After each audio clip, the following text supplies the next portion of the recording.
What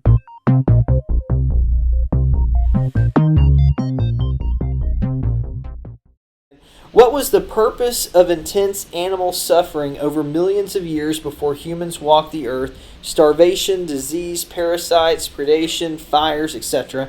How does the following passage relate to this reality, or is it merely poetic? And the passage is this. It comes from Psalm 145, verses 15 through 17, and the passage says this: "The eyes of all look to you, and you give them their food at the proper time.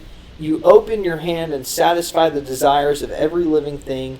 The Lord is righteous in all his ways and loving toward all he has made." Well, so we're going to end on this question. Okay, good.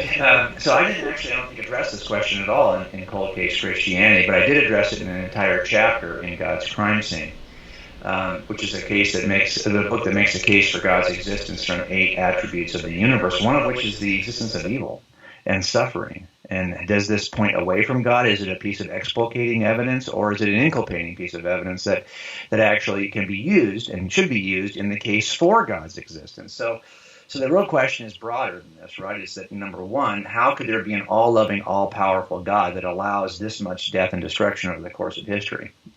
Is that something that would exclude God as a potential cause, given the amount of, because how can you be all-loving and allow this? I mean, if you don't care to stop it, you can't call yourself all loving. And if you can't stop it, then you can't call yourself all powerful. So either you're not all powerful, or you're not all loving, or you just don't exist. So I think that's a worthy, and unfortunately the answer is rather long. And in the chapter I talk about 7 reasons why I think an all-loving, all-powerful God would allow any act of evil to occur. Because I get this question more often than not from victims' families. When your 10-year-old girl has been murdered brutally, and that family at some point, if they're believers, are going to ask that question: how could there be an all-loving, all-powerful God and allow this to happen to my 10-year-old daughter? Yeah. And you have to think about that, right? I can tell you that the answers are rather intellectual, and they will not be emotionally satisfying, because nothing really is emotionally satisfying. But in terms of, if I can kind of capture the essence of this objection specifically, this idea that the universe has a history of death and destruction leading up to mankind. Why would God ever allow that to happen? Well, there's an assumption here. The first assumption is that the only life that anything in the universe can live is the life that occurs on this side of a grave. Is not a Christian notion or a theistic notion. It's an atheistic notion. According to Christianity, you don't die at 90 or whenever you do die. You just pass from one stage of life to another. If the Christian worldview is true, then your life is not a line segment from birth to death. It's a ray from birth through the point we call death and on into eternity. And all of our suffering, if you think about it, is always measured in the context of what we think our life is. If you suffer for 60 years before you die at 70, I can see why you'd be complaining. On the other hand, if you suffered for 2 years, your first 2 years you were born, by the time you're 10, you've already forgotten about it. You're already over it. Why? Because suffering is always in the context of your what you can think is your life. You're either temporal, but if we're right as Christians, this is eternal. And if you're 1,000 years into eternity, I don't care what the first 60 years look like, it's got to be measured in the context of 1,000 years. And then when it's 1,000,000 years, it's got to be measured in the context of 1,000,000 years. If the Christian worldview is true, I'm not saying right now that it is, but if it is, as a thought experiment, well, then it changes the way we look at evil or suffering or pain. One more thing about that. It kind of sounds like the question is somewhat similar to this idea that if God's going to create us in this position, why would there be so much death and destruction prior to this? Well, remember, death and destruction is an illusion if the Christian worldview is true, because we know that we have a life beyond the grave. That's number one. Number two, if I asked you to bake me just a little muffin for my birthday, you put a candle on it. Well, what do you have to do in order to get that muffin? Well, you would say, okay, I'll make it for you. You're going to go to the store and get a mix? No, you can't make it from a mix. I want you to make that muffin for me from scratch. I want a bran muffin with raisins in it.